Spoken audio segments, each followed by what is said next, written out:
A paz de Deus, meus preciosos e queridos irmãos, sempre no glorioso nome de nosso Senhor Jesus Cristo. Então veja, eu fiz um vídeo, vocês que não viram, podem vê-lo no final deste vídeo, clicando na tela, e você vai ter acesso a ele. O vídeo é CCB, Chapéu na Cabeça é Doutrina, Tiago? Né? Chapéu na Cabeça é Doutrina. E ele emitiu o segundo comentário, né? Tiago é o nosso querido irmão Tiago. Veja, eu falo muito no Tiago, e as pessoas podem pensar que eu estou aqui fazendo uma vingança, né? Não, em absoluto. É uma pessoa que eu tenho por muito precioso. Por quê? Porque a alma dele é muito preciosa diante de Deus, né? E eu quero vê-lo na glória do meu Deus, vivendo com ele por toda a eternidade.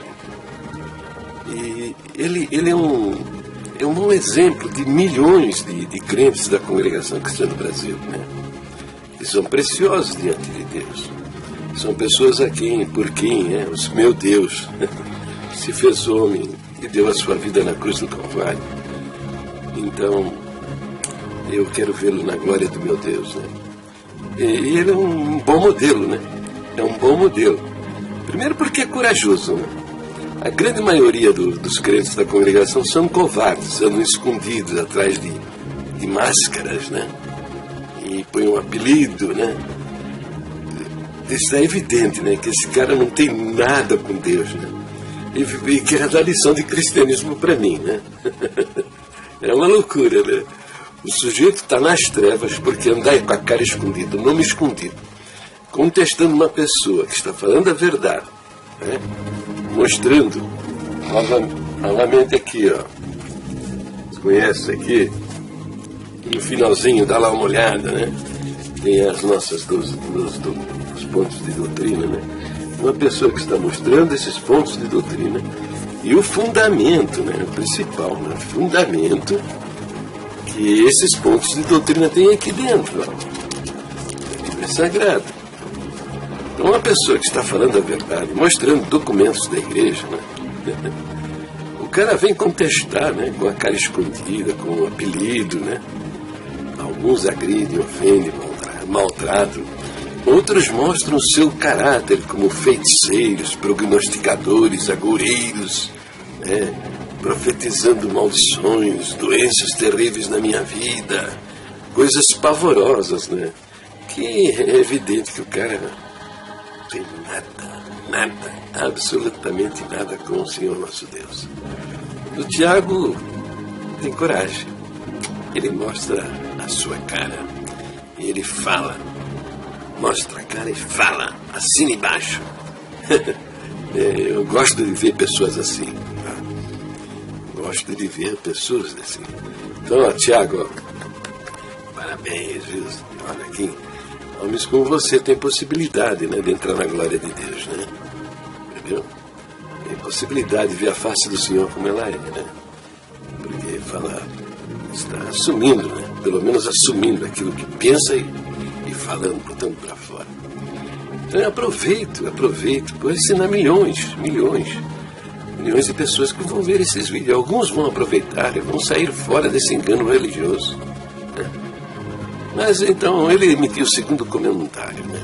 O seguinte comentário: duas doutrinas, a doutrina do véu e a doutrina do cabelo. Então em 1 Coríntios 11 são duas doutrinas. No versículo 6 é a doutrina do véu e no versículo 15 a doutrina do cabelo. Quem quiser pode escolher uma das duas que está certa, é isso, socorro! Eu no meu vídeo não falo nada disso, nada em absoluto, nada disso. Ele tem uma dificuldade de compreensão de texto e de fala. Né? No vídeo eu estou dizendo que em 1 Coríntios 11 tem ali alguns versos que, se você faz, por exemplo, do verso que trata do do véu, que a mulher deve cobrir a cabeça com o véu. Se você faz desse verso uma doutrina, você tem que fazer a doutrina do chapéu, que é a doutrina da cobertura na cabeça. O chapéu não cobre a cabeça. Tem uns camaradas aí também, uns comentários de pessoas dizendo, mas que negócio de doutrina do chapéu é essa? Que negócio de doutrina do chapéu? É um nome que eu tenho. Você tem um outro nome, uma sugestão melhor para me dar, por favor, me escreva. Se eu achar legal, eu vou mudar. Eu não tenho nenhum problema em mudar o título dessa doutrina, né? Eu coloquei doutrina do chapéu. Poderia ser doutrina da cobertura, né? O chapéu é uma cobertura da cabeça, como boné, né? Entendeu? Como o kippá que os judeus usam, aquele chapéuzinho que eu mostrei a vocês, pequenino, que eles usam aqui atrás da cabeça, que é uma tradição milenar dos judeus, entende? Agora, eu não sei se o pessoal, o pessoal da Assembleia de Deus não fez doutrina do cabelo. Eles não fizeram do cabelo como uma cobertura no lugar do véu. Eles não fizeram isso uma doutrina. Eu não sei, né? Eu não estou lá no meio deles, né? Mas a pessoa pode interpretar. Estou dizendo que a pessoa pode interpretar que não precisa usar o véu, porque o verso diz que o cabelo foi dado no lugar do véu. E que isso faz uma divisão. Vai ter o grupo que diz que tem que usar o véu e outro grupo que não tem que usar o véu. É só isso. Mas o Tiago, ele contesta, apresenta contestações assim meio absurdas, né? É própria de quem não examinou, né? Então o cara não examina nada, né? E quer contestar, né? Não, tem que examinar direitinho, né? Ponderar as coisas que eu estou dizendo, ver se é verdade. Se eu falar alguma coisa imprópria que eu estou pronto a reconhecer. E ele diz também o seguinte, né? Porque eu digo que isso é usos e costumes.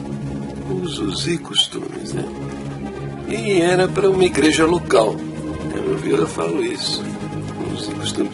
E dou como prova de que é usos e costumes que a congregação lá em Jerusalém, quando intentou construir um templo lá em Jerusalém, se deu mal.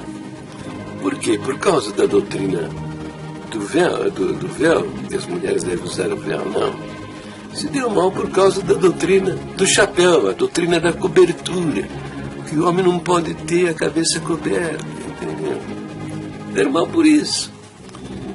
Foram o exército de Israel, aquele que defende as fronteiras de Israel. Veja, nunca fez isso na história do cristianismo dentro da nação de Israel. O exército foi lá com tropas armadas, né? Tropas armadas e tratores, com metralhadoras, meteu todo mundo na parede. Quem abrisse o bico levava bala na cara. Entendeu? Nunca aconteceu isso na nação de Israel. Nunca.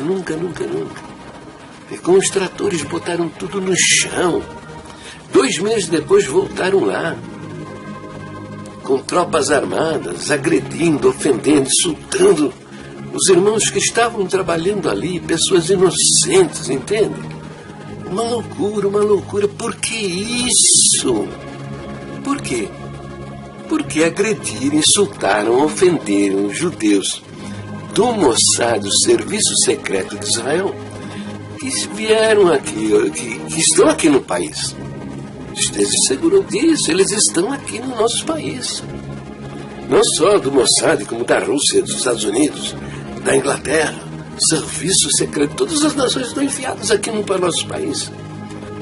Então, quando a congregação iniciou os primeiros contatos para construir um templo lá em Jerusalém, imediatamente o Mossad ativou seus agentes aqui no Brasil para saber, né, quem é esse pessoal que quer vir aqui para o nosso país.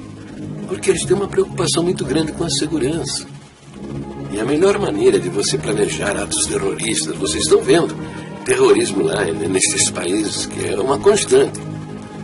E uma das maneiras de articular ações terroristas, crimes dentro de uma nação, né, é você enviar agentes secretos, que vão assim como diretores de empresa, engenheiros de uma empresa, de uma indústria, né, como pastores, bispos, anciães, administradores eclesiásticos de uma certa igreja e tal. Então, quando a congregação tentou se estabelecer lá em Jerusalém, imediatamente ativaram os agentes do Mossad aqui no Brasil para saber quem é a congregação, o que pensamos, o que acreditamos, quem somos nós. E eles foram, muitos todos eles usam um kippah aqui na cabeça, que é da tradição deles, entendeu? Foram para os cultos lá com a cabeça coberta, foram expulsos ou humilhados em público. Eu conheço um caso, é Saulo Sharabi. Procura aí Saulo Sharabi na internet, você vai conhecer, vai até saber o testemunho dele. Eu não estou dizendo que Saulo Sharabi era agente do Mossad, não sei. Mas ele pode ter sido um informante, né? O agente do Mossad soube a respeito dele, né? E fez uma abordagem, conversou com ele e obteve essas informações. Não sei se Saulo Sharabi deu essas informações de maneira intencional ou acidental, não sei. O fato é que o agente do Mossad fez o quê? O que ele fez? Ele meteu lá no relatório. Ô chefe, é o seguinte, eu fui nessa turma aí que quer construir um templo em Jerusalém, lá no meu culto deles lá. Esse pessoal me expulsou da igreja, do templo, me expulsou, porque eu tinha a cabeça coberta, chefe, entendeu? Ou me humilhou em público, entendeu? Porque eu tinha a minha cabeça coberta, não me deixaram participar do culto, entendeu? Eu sei de um caso lá no Bonfim, lá, no bairro do Bonfim, com o ancião Furquim. Saulo Sharabi passou por esse processo lá no bairro do Bonfim, em Curitiba. Seria um caso, deve ter ocorrido outros pelo Brasil afora. Mas não precisa muito, não, um caso só é suficiente. Quer saber por quê? A congregação, a nossa irmandade, são todos fanáticos.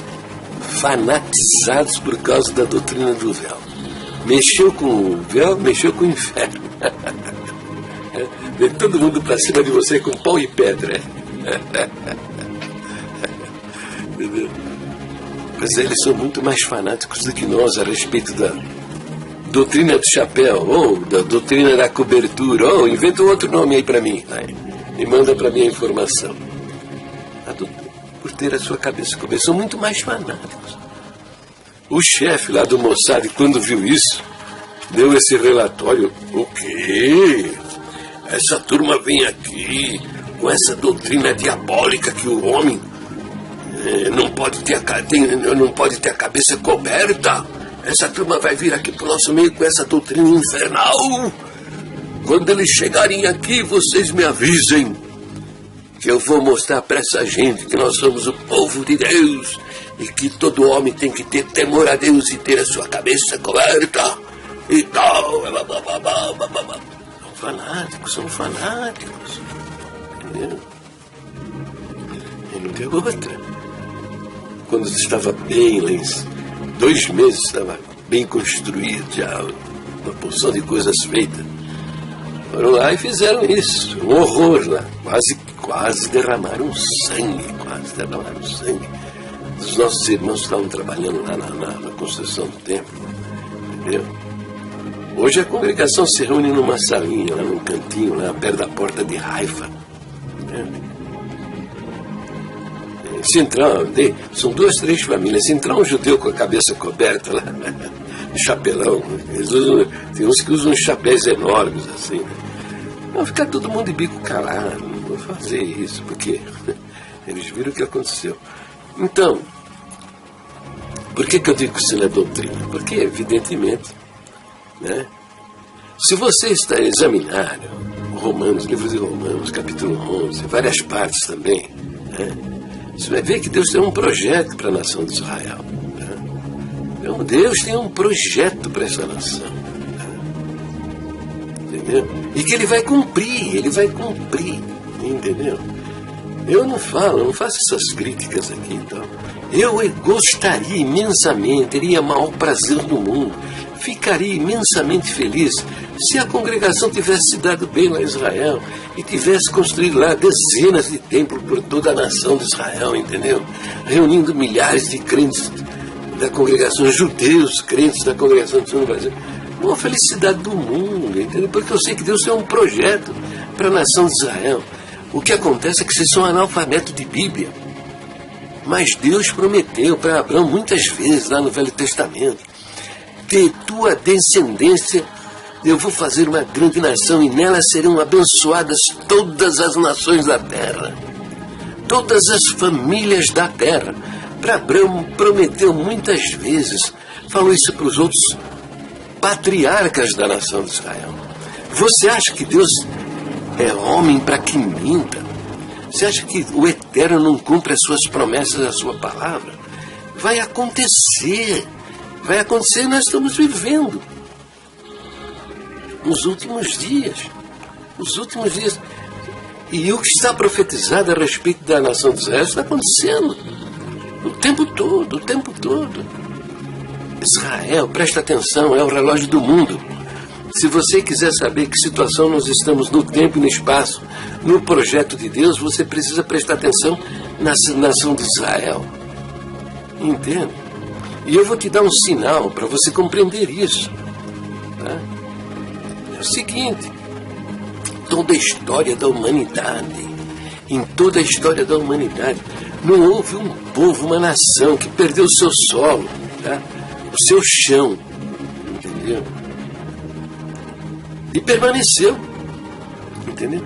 Israel é a única nação na história da humanidade que passou 2000 anos, foram expulsos no ano 70 da era depois de Cristo, foram expulsos de sua própria terra. O seu lugar foi invadido por outras nações, ocupado por outras nações. Entende? Eles ficaram quase 2000 anos sem um lugar para chamar de seu, seu terreno, o seu espaço, a sua terra, a sua pátria, o seu lugar. E permaneceram e foram assassinados, perseguidos em todos os lugares por onde andaram. Vocês viram, vocês têm noção do episódio da Segunda Guerra Mundial, onde foram mortos 6 milhões de judeus por Hitler na Alemanha? Mas isso não foi o único. Isso não foi o único evento desse tipo que aconteceu na história de Israel. Ao longo dos séculos, em todos os lugares por onde eles andaram, eles foram perseguidos e mortos. E permaneceram. E estão aí como uma nação poderosa. Um paizinho de nada. Isso aqui não é sinal da maçonaria, não. Vou fazer até diferente. Um paizinho de nada, pequenininho assim. Menor que o estado do Pernambuco. Uma das maiores nações, uma das mais poderosas nações dessa terra aqui. Entendeu? Por donos de uma altíssima tecnologia, com o melhor serviço secreto do mundo. Entende? E outro sinal para você: nenhuma das nações da Terra possui a sua língua original. Nem a Itália, nem a França, nem a Alemanha, nem a Dinamarca, nem a Bélgica. Ninguém. Mas Israel tem a sua língua original preservada. Até hoje eles falam essa língua. Este é um outro sinal. Então, esta nação, eu falo muito a respeito delas porque isso é importante que você preste atenção, porque as promessas feitas aos pais dessa nação há de se cumprir. Elas vão se cumprir e vocês vão ver isto. Vocês vão ver isto. Então, a cultura dos povos deve ser respeitada. Não podemos mudar isto. Tem que respeitar. Por quê? Porque se você não respeita, você vai ter seríssimos problemas, como aconteceu com a congregação lá em Jerusalém. Então, meu querido irmão, minha querida irmã, você que está vendo meus vídeos, está vendo que eu estou falando a verdade, mostrando as nossas verdadeiras doutrinas e o que a Bíblia diz a respeito delas. Vamos divulgar esses vídeos nas redes sociais, no Twitter, no Instagram, no YouTube, nas comunidades lá do Google+, no Facebook, nos sites da congregação, para que a Irmandade conheça a verdade, o verdadeiro evangelho da salvação das nossas almas. E vamos trabalhar pela salvação, para que a congregação volte para Israel com o verdadeiro evangelho da salvação e salvando milhares de judeus, cumprindo-se assim a promessa do Senhor e abreviando a volta do Senhor Jesus. Deus abençoe a todos no nome precioso de nosso Senhor Jesus Cristo.